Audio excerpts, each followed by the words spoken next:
নমস্কাৰ মই ঋতুস্মিন শৰ্মা আৰু এই মুহূৰ্তত এটা ভয়ংকৰ খবৰ লৈ আহিছোঁ যিসকলে গাহৰি মাংস খাই ভাল পায় অন্তত দুদিনমানৰ কাৰণে গাহৰি মাংস নোখোৱাই ভাল নেকি কাৰণ এইখন অসমতে গাহৰি মাংস খাই হঠাৎ গুৰুতৰভাৱে অসুস্থ হৈ পৰিছে অৰ্ধ শতাধিক লোক এই মুহূৰ্তত সবাতোকৈ ডাঙৰ খবৰ গাহৰি ভক্ষণ কৰি অসুস্থ হৈ পৰিছে অৰ্ধ শতাধিক লোক এইখন অসমত উমৰাংচুত সংঘটিত হৈছে এই ঘটনা শিশু মহিলাকে ধৰি অসুস্থ হৈছে বহু লোক গাহৰি ভক্ষণ কৰা লোকসকলৰ শৰীৰত দেখা গৈছে বিভিন্ন লক্ষণ অত্যাধিক বমি আৰু শৌচ হৈছে লোকসকলৰ ইতিমধ্যে তেওঁলোকক হাস্পতালত ভৰ্তি কৰা হৈছে গাহৰি ভক্ষণ কৰি কি কাৰণে অৰ্ধ শতাধিক লোক অসুস্থ হৈ পৰিছে কিন্তু চিন্তনীয় বিষয় তেওঁলোকৰ বমি হৈছে শৌচ হৈছে আৰু ইয়াৰ ভিতৰ শিশু আছে আৰু যিসকলক ভৰ্তি কৰা হৈছে তেওঁলোকৰ বহুতৰে অৱস্থা অত্যন্ত সংকটজনক আমি ভিডিঅ' ফুটেজ আছে আমাৰ হাতত আমি হাস্পতালৰ দৃশ্য আপোনালোকক দেখুৱাবলৈ চেষ্টা কৰিম এই মুহূৰ্তত এইখন হাস্পতালত ইতিমধ্যে ভৰ্তি কৰা হৈছে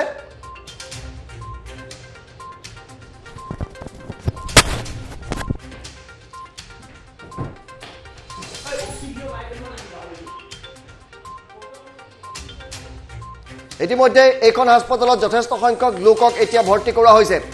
আৰু সেই দৃশ্য আমি আপোনালোকক দেখুৱাইছোঁ এই মুহূৰ্তত এইসকল অসুস্থ লোক আৰু ইয়াৰে যথেষ্ট সংখ্যকৰ অৱস্থা সংকটজনক বুলি প্ৰকাশ কৰিছে আচলতে এওঁলোকৰ হৈছে কি গাহৰিৰ পৰা এনে কি অসুখ আহিছে এওঁলোকৰ আৰু এজন দুজন নহয় অৰ্ধ শতাধিক লোক ইতিমধ্যে অসুস্থ হৈ পৰিছে আমি এই বিষয়ে সবিশেষ কথা পাতিম কিন্তু এই মুহূৰ্তত আমি ভয়ংকৰ খবৰটো দিছোঁ কাৰণ অসমত অতি জনপ্ৰিয় গাহৰি মাংস আৰু তেনে ক্ষেত্ৰত গাহৰি মাংস খাই কিয় অসুস্থ হৈ পৰিছে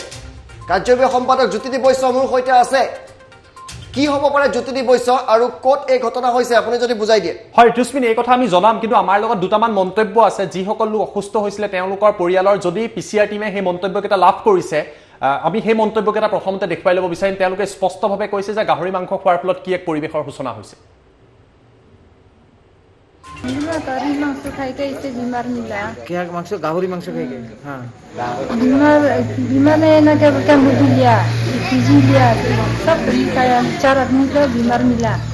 एक जन तो नहीं मिला अभी कितना 50 आदमी है हम एक और तो खाली 50 आदमी है बस्ती में ऐसे सुगर काट रहा है तो मेन चीज तो हुआ इसे बीमारी क्या खाया मांस मांस मांस में इतना नहीं है पेट बोल करा पेट गावरी का गावरी की बीमारी था बीमारी नहीं है ऐसे कैसे टाइप के हुई है तो बीमारी ऐसे हुई হেয়া মন্তব্য দেখুৱাইছো য'ত তেওঁলোকে উল্লেখ কৰিছে যে প্ৰায় 50 গৰাকীকৈ লোক অসুস্থ হৈছে আৰু ঋতুস্মিন আমি যিমান দূৰ তথ্য পাইছো এই গাঁওখনৰ একাংশ লোকে উমৰাংচুৰ পৰা প্ৰায় 24 কিলোমিটাৰ নিলগত ডিমা হাছাৰ সেই অঞ্চলটোত এখন গাঁও আছিলে য'ত এটা গাহৰিয়ে 2-3 দিন কোনো ধৰণৰ দানা খোৱা নাছিলে আৰু যেতিয়া গাহৰিয়ে দানা নাখালে তাৰ স্থানীয় লোকসকলে ভাবিলে যে গাহৰিটোক মাৰি পেলোৱা হওক আৰু তেওঁলোকে তাৰ পাছত সেই গাহৰিটোৰ মাংস ভক্ষণ কৰিলে ক্ৰমান্বয়ে যিসকল আটাইসকল লোকে প্ৰায় গাঁওখনৰ প্ৰায় 50 গৰাকীমান লোকে এই গাহৰি মাংস ভক্ষণ কৰিছিলে শিশু মহিলা বয়োজ্যেষ্ঠ সকলো আছে আৰু তাৰ পাছত এই গাহৰি মাংস ভক্ষণ কৰা লোকসকলৰ কাবাৰ বমিত হ'ল কাবাৰ পেটৰ বিষ মূৰৰ বিষ পায়খানা আদি হোৱা আৰম্ভ হ'ল শৌচ কৰা তেওঁলোকে আৰম্ভ কৰিলে আৰু পৰ্যায়ক্ৰমে তেওঁলোকৰ এই অসুস্থতা বাঢ়ি গ'ল তাৰ পাছত ততাতয়াকৈ তেওঁলোকক চিকিৎসালয়লৈ অনা হ'ল আৰু 44 গৰাকীকৈ লোক চিকিৎসাধীন হৈ থাকিবলগীয়া পৰিৱেশৰ সূচনা হৈছে কি কাৰণত হ'ল এই বেমাৰৰ কাৰণ কি হেয়া জানিব পৰা হোৱা নাই কিন্তু স্পষ্টভাৱে গম পোৱা গৈছে উমৰাংচুৰ পৰা 24 কিলোমিটাৰ নিলগৰ সেই দুৰ্গম ভিতৰুৱা গাঁওখনত গাহৰিৰ মাংস ভক্ষণ কৰিছিলে আৰু গাহৰিৰ মাংস ভক্ষণ কৰা তাত শিশু আছে মহিলা আছে বয়োজ্যেষ্ঠ আছে সকলো আক্ৰান্ত হৈছে আৰু তেওঁলোক চিকিৎসাধীন হৈছে ইয়াৰে 3 জনৰ অৱস্থা প্ৰায় সংকটজনক বুলি এই মুহূৰ্তত খবৰ আহি পৰিছে হয় 3 জনৰ অৱস্থা সংকটজনক আপুনি দুটা খুব গুৰুত্বপূৰ্ণ কথা ক'লে প্ৰথম কথা গাহৰিটো অসুস্থ আছিল দ্বিতীয় কথা সেই অসুস্থ গাহৰিটো খোৱাৰ কাৰণে এওঁলোক অসুস্থ হৈ পৰিছে কিবা এটাতো আছে কি হ'ব পাৰে আটাইতকৈ ডাঙৰ কথা বিভিন্ন সময়ত গাহৰিৰ লগত সংলগ্ন বিভিন্ন বেমাৰ থাকে কিন্তু এই মুহূৰ্তত জানিব পৰা হোৱা নাই যে প্ৰকৃতপক্ষে ইয়াৰ কাৰণ কি কিন্তু চিকিৎসকে যিমান দূৰ জনাইছে চিকিৎসকে কৈছে যে গাহৰিটোৱে 2-3 দিন দানা খোৱা নাছিল বুলি স্থানীয় লোকে কৈছে অৰ্থাৎ গাহৰিটো অসুস্থ হৈ আছিল আৰু সেই অসুস্থ গাহৰিটোক তেওঁলোকে মাৰি গাঁওবাসীয়ে ভক্ষণ কৰিছিল ভক্ষণ কৰাৰ পিছতে হঠাৎ এজনৰ পিছত আনজনৰ শৰীৰত বিভিন্ন লক্ষণ দেখিবলৈ পোৱা গ'ল তেওঁলোকক হাস্পতাললৈ লৈ যোৱা হ'ল এতিয়া প্ৰশ্ন উত্থাপিত হ'ব যে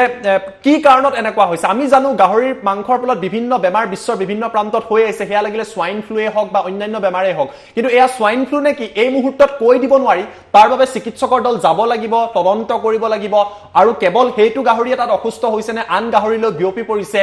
কি কাৰণ হ'ব পাৰে এই কথাখিনি জনাৰো প্ৰয়োজন আছে কিন্তু এটা ডাঙৰ আৰু উদ্বিগ্নতাৰ বিষয় যে অসমৰ এটা প্ৰান্তত গাহৰি মাংস একাংশ লোকে ভক্ষণ কৰিছিল গাহৰিটো কিছু অসুস্থ আছিল 2-3 দিন দানা খোৱা নাছিল আৰু সেই গাহৰি মাংস খোৱাৰ ফলতেই কেবাটাও লক্ষণত এই লোকসকল আক্ৰান্ত হৈছে আৰু স্বাস্থ্য বিভাগে এই বিষয়টো ঋতুস্মিন সময় থাকুতে গুৰুত্ব দিয়াৰ প্ৰয়োজন আছে কিয়নো বিশ্বৰ বিভিন্ন প্ৰান্তত আমি দেখিছো হেয়া লাগিলে আফ্ৰিকাই হওক নাইবা চীনেই হওক এনেকুৱা সৰু সুৰা এটা বেমাৰৰ পৰা ক্ৰমান্বয়ে মানৱ শৰীৰলৈ ৰোগৰ বীজাণুবোৰ বিয়পি পৰে আৰু তাৰ পাছত পৰিস্থিতি ভয়ংকৰ হয় আমি ক'ব নোৱাৰো এয়া সোয়াইন ফ্লু নে আনকি কিন্তু এই বিষয়টোৰ এটা উচ্চ পৰ্যায়ৰ তদন্ত হ'ব পাৰে যদিহে সোয়াইন ফ্লু হয় পৰিস্থিতি কিন্তু ভয়ংকৰ হ'ব স্বাস্থ্য বিভাগে তৎকালে তাত যাব লাগে জ্যোতিদীপ হয় সুনিশ্চিতভাৱে আমি যিমান দূৰ খবৰ পাইছো যে উমৰাংচুত যি স্থানীয় স্বাস্থ্য বিভাগ আছে তেওঁলোক কাইলৈ যেহেতু ভিতৰুৱা এটা অঞ্চল প্ৰায় 24 কিলোমিটাৰ নিলগৰ এটা অঞ্চল তালৈ কাইলৈ স্বাস্থ্য বিভাগৰ এটা দল যাব সেই গাঁওখনৰ অঞ্চলসমূহ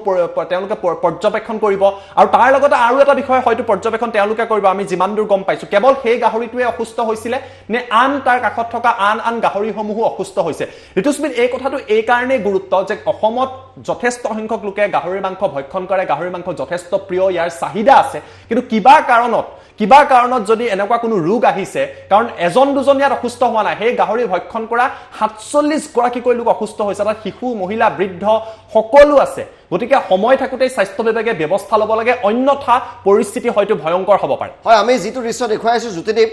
যিসকলক দেখুৱাব পাৰি তেওঁলোককহে দেখুৱাইছো বাকি সকলৰ অৱস্থা অতি সংকটজনক আৰু কণ শিশু আছে তেওঁলোকক আমি এই মুহূৰ্তত দেখুৱা নাই সেই দৃশ্যটো দেখিলে আপুনি ভয় খাব আমি দেখুৱা নাই আৰু তাত প্ৰকাশ কৰিছে যে গাহৰিটো 3-4 দিন ধৰি খোৱা নাছিলে তাৰ পিছত অসুস্থ হৈ পৰিছে কিন্তু এটা উদ্বিগ্নতাৰ বিষয় কাৰণ যদিহে আমি ভবাতকৈ কথাটো আৰু বিষম হয় তেন্তে ইয়াক শীঘ্ৰে নিয়ন্ত্ৰণ কৰিব লাগিব নহয় নিয়ন্ত্ৰণ কৰা বাহিৰত যাব কাৰণ আপুনি কৈছে এই ধৰণে বিয়পি পৰে গাহৰিৰ পৰা চাওক ইয়াত কেইবাটাও কথা আছে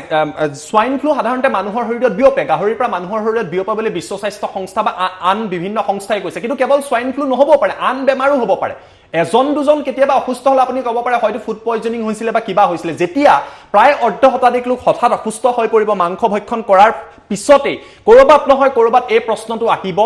এই প্ৰশ্নটো পৰ্যবেক্ষণ কৰাৰ নিতান্তই প্ৰয়োজন আছে কিয়নো আমি কৰোনা ভাইৰাছৰ সময়টো ঋতুস্মিন দেখিছিলো যে বিভিন্ন বৈজ্ঞানিকে কৈছিলে যে